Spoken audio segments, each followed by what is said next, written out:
সংবাদ সবাইকে স্বাগত জানাচ্ছি। আমি ফিরোজ তোহা। শুরুতেই আরবে কেবলস সংবাদ শিরোনাম। ইসরায়েল ফিলিস্তিন পুরোদমে যুদ্ধ চলছে। আর এই যুদ্ধের সর্বশেষ আন্তর্জাতিক গুরুত্বপূর্ণ আপডেট সংবাদ জানিয়ে দিব। শুরুতেই শিরোনাম। আলহামদুলিল্লাহ, ইসরায়েলি বাহিনীর ওপর হিজবুল্লাহর হামলা। এরপর জানিয়ে দিব সুখবর, লোহিত সাগরে মার্কিন জাহাজে ক্ষেপণাস্ত্র হামলা চালালো ইয়েমেনের হুথিরা। আরও থাকবে ইউক্রেনে উত্তর কোরিয়ার ক্ষেপণাস্ত্র ব্যবহার করছে রাশিয়া, বলছে যুক্তরাষ্ট্র। এরপর জানিয়ে দিব ফিলিস্তিনি জনগণের ওপর হামলায় আমেরিকান অস্ত্রের ব্যবহার। আরও থাকবে দোষী সাব্যস্ত হওয়ার পরেও কি প্রেসিডেন্ট হতে পারবেন ট্রাম্প, থাকছে এ সম্পর্কে বিস্তারিত।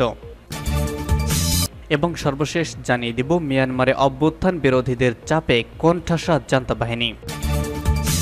ইসরায়েলি বাহিনীর ওপর হিজবুল্লাহর হামলা। ইসরায়েলি সামরিক বাহিনীর বিভিন্ন সামরিক অবস্থান লক্ষ্য করে হামলা চালানোর দাবি করেছে লেবাননের সশস্ত্র গোষ্ঠী হিজবুল্লাহ। গোষ্ঠীটির দাবি তারা ইসরায়েলি বাহিনীর দুটি সেনা জমায়েতকেও লক্ষ্যবস্তু করেছে। হিজবুল্লাহ জানিয়েছে তাদের যোদ্ধারা ক্ষেপণাস্ত্র ও কামানের গোলা ব্যবহার ইসরায়েলি সেনাদের কয়েকটি অবস্থানে হামলা চালায়। গাজার বাসিন্দাদের ওপর চলমান ইসরায়েলি আগ্রাসনের প্রতিবাদে এই হামলা চালানো হয়েছে। এক বিবৃতিতে গোষ্ঠীটি জানিয়েছে জাল আল আলাম সামরিক ঘাঁটিতে ইসরায়েলি সেনাদের জমায়েত লক্ষ্য করে তারা হামলা চালায়। এছাড়াও আদাথেরে তারা একটি সামরিক অবস্থানকে লক্ষ্যবস্তু করে। রামথা ও জেবদিনে ইসরায়েলি সামরিক অবস্থানে রকেট ব্যবহার করে হামলা চালানোর দাবি করেছে হিজবুল্লাহ। একই হামলার ধারাবাহিকতায় লেবাননের প্রতিরোধ গোষ্ঠীটি ইসরায়েলের জারাইদ সেনা ঘাঁটিকেও লক্ষ্যবস্তু করেছে। এই হামলায় তারা কামানের গোলা ব্যবহার করার কথা জানিয়েছে। এছাড়াও আরও কয়েকটি ইসরায়েলি লক্ষ্যবস্তুতে সরাসরি আঘাত হানার দাবি করেছে হিজবুল্লাহ, যদিও ইসরায়েল এ বিষয়ে কোনো মন্তব্য করেনি। দুপক্ষের কেউ ক্ষয়ক্ষতি সম্পর্কেও কোনো ধারণা দেয়নি। লোহিত সাগরে মার্কিন জাহাজে ক্ষেপণাস্ত্র হামলা হুথিদের। লোহিত সাগরে মার্কিন জাহাজে ক্ষেপণাস্ত্র হামলার দাবি করেছে ইয়েমেনের অস্ত্রধারী গোষ্ঠী হুথি আন্দোলন। টেলিভিশনে সম্প্রচারিত এক বিবৃতিতে হুথি সামরিক মুখপাত্র ইয়াহিয়া সারি বলেন, লোহিত সাগরে মোতায়েন বিমানবাহী রণতরী আইজেন হাওয়ার লক্ষ্য করে ক্ষেপণাস্ত্র হামলা চালানো হয়েছে। সারি জানিয়েছে ইয়েমেনের 3টি প্রদেশে যুক্তরাষ্ট্র ও যুক্তরাজ্যের যৌথ হামলায় অন্তত 16 জন নিহত হওয়ার প্রতিশোধ হিসেবে এই হামলা চালানো হয়েছে।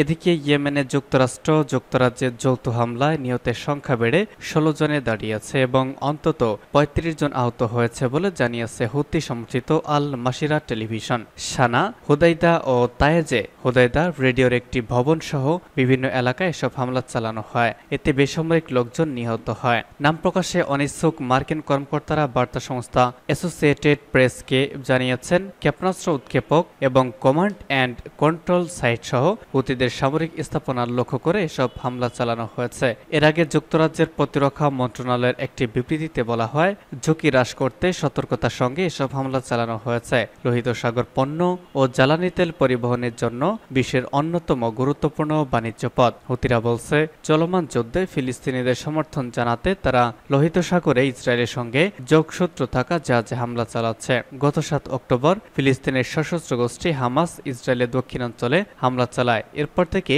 ইসরায়েল গাজায় নির্বিচার হামলা চালিয়ে যাচ্ছে। ইসরায়েলের দাবি হামাসের পেছনে ইন্ধন জুগিয়েছে ইরান, তবে ইরান এমন অভিযোগ অস্বীকার করেছে।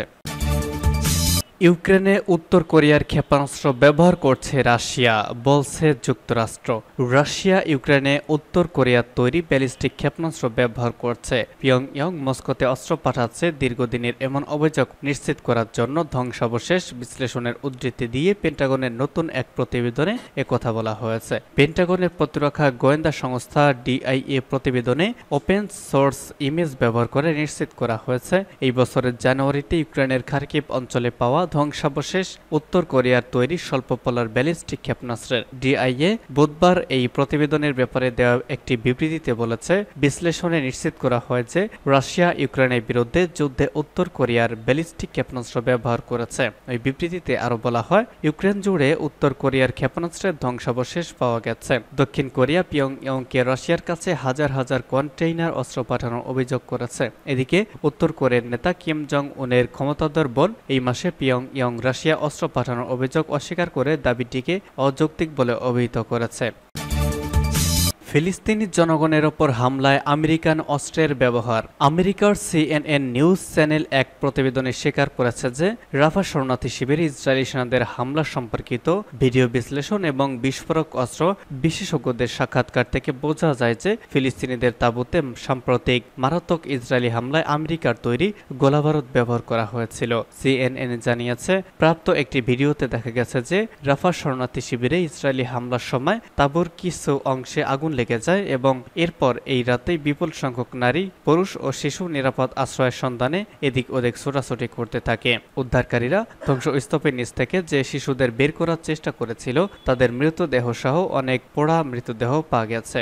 যদিও পশ্চিমা সংবাদ মাধ্যমগুলো এই ধরনের অপরাধযোগ্য যেখানে আমেরিকার মদত রয়েছে তা লুকানোর চেষ্টা করছে, কিন্তু তারপরেও এটি আমেরিকার জন্য বড় কলঙ্ক থাকবে। আমেরিকার পূর্ণ সমর্থন নিয়ে এবং তাদের অস্ত্র নিয়ে ইসরায়েল ফিলিস্তিনিদের ওপর গণহত্যা চালাচ্ছে, তাদের বাড়িঘর থেকে বের করে দিচ্ছে এবং গৃহহীন মানুষের ওপর আক্রমণ চালাচ্ছে। রাফা আক্রমণে ইসরায়েলের প্রতি আমেরিকার সমর্থনের ফলে সাধারণ ফিলিস্তিনিরা যে অসহায় অবস্থায় পড়েছে তাকে ইসরায়েল যুদ্ধ জয় হিসাবে দেখছে, অথচ এটা কোনো বিজয় না বরং কাপুরুষতা। আর এই পরিস্থিতি বাইডেন সরকারের জন্য আরেকটি কলঙ্ক।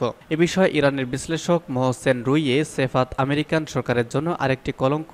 বিশেষ করে এই দেশের রাষ্ট্রপতি বলেছেন, রাফাতে আমেরিকান অস্ত্র নিয়ে ইহুদিবাদীদের অপরাধযোগ্য অব্যাহত থাকলেও আমেরিকা নির্লজ্জভাবে দাবি করেছে যে ইসরায়েল এখনও রাফাতে বড় ধরনের অভিযান চালায়নি। মার্কিন কর্তৃপক্ষের এমন অমানবিক অবস্থানের অর্থ হল চলমান নৃশংস অপরাধে আমেরিকা চোখ বন্ধ করে ইসরায়েল নামক দানবকে ক্ষিপ্ত কুকুরের মতো রাফা ও গাজায় ছেড়ে দিয়েছে।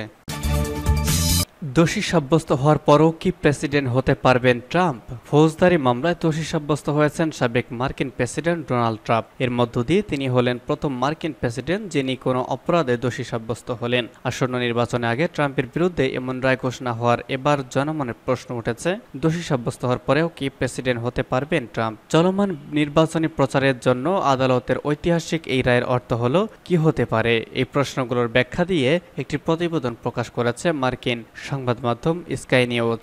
9.5 ঘন্টা ধরে আলোচনা করার পর গতকাল সর্বসম্মতিক্রমে নিউ ইয়র্কের একটি জুরি নির্বাচনী জালিয়াতির জন্য ব্যবসায়িক রেকর্ড জালিয়াতির মামলায় ট্রাম্পকে দোষী সাব্যস্ত করেছেন। এই বিষয়কে 34টি মামলাতেই ট্রাম্পকে দোষী সাব্যস্ত করা হয়েছে। ট্রাম্প কি এখনো প্রেসিডেন্ট পদে লড়তে পারবেন? হ্যাঁ, মার্কিন প্রেসিডেন্ট পদে এখনো লড়তে পারবেন ট্রাম্প। মার্কিন সংবিধানে প্রেসিডেন্ট হওয়ার যোগ্য যে সে 3টি শর্ত রয়েছে, এর মধ্যে দোষী সাব্যস্ত হওয়া অপরাধের বিষয়ে কিছু বলা হয়নি। শর্তগুলো হলো, প্রথমত প্রার্থীদের অবশ্যই যুক্তরাষ্ট্রে জন্মগ্রহণ করতে হবে, দ্বিতীয়ত প্রার্থীর বয়স 35 বছরের বেশি হতে হবে এবং তৃতীয়ত প্রার্থীকে কমপক্ষে 14 বছর যুক্তরাষ্ট্রে বসবাস করতে হবে। LA টাইমসকে প্রগতিশীল কনস্টিটিউশনাল অ্যাকাউন্টেবিলিটি সেন্টারের সভাপতি এলিজাবেথ ওয়াইড্রা বলেছেন, নির্বাচনের সময় কারাগারে থাকলেও প্রেসিডেন্ট পদে প্রতিদ্বন্দ্বিতা করতে এবং নির্বাচিত হতে কোনো কিছুই তাকে বাধা দিতে পারবে না। ফৌজদারি মামলায় দোষী সাব্যস্ত হয়ে 1 বছর বা তার বেশি সময় সাজাপ্রাপ্ত কোনো ব্যক্তিকে যুক্তরাষ্ট্রের কিছু অঙ্গরাজ্যে প্রার্থী হওয়ার অযোগ্য হিসেবে বিবেচনা করা হয়। এবং সর্বশেষ জানিয়ে দিব, মিয়ানমারে অভ্যুত্থান বিরোধীদের চাপে কোণঠাসা জান্তা বাহিনী। মিয়ানমারে অভ্যুত্থান বিরোধীদের শক্ত অবস্থানের কারণে কোণঠাসা হয়ে পড়েছে জান্তা সরকার। এর মধ্যেই জান্তা সরকার দেশটির সীমান্ত এলাকাগুলোতে বেশিরভাগ অংশে নিয়ন্ত্রণ হারিয়েছে। গত বছরের অক্টোবর থেকে অভ্যুত্থান বিরোধী জোট জান্তা বাহিনীর ওপর হামলা জোরালো করেছে। আন্তর্জাতিক বিশ্লেষকদের একটি গ্রুপ শেষে আপডেটে এসব তথ্য জানিয়েছে।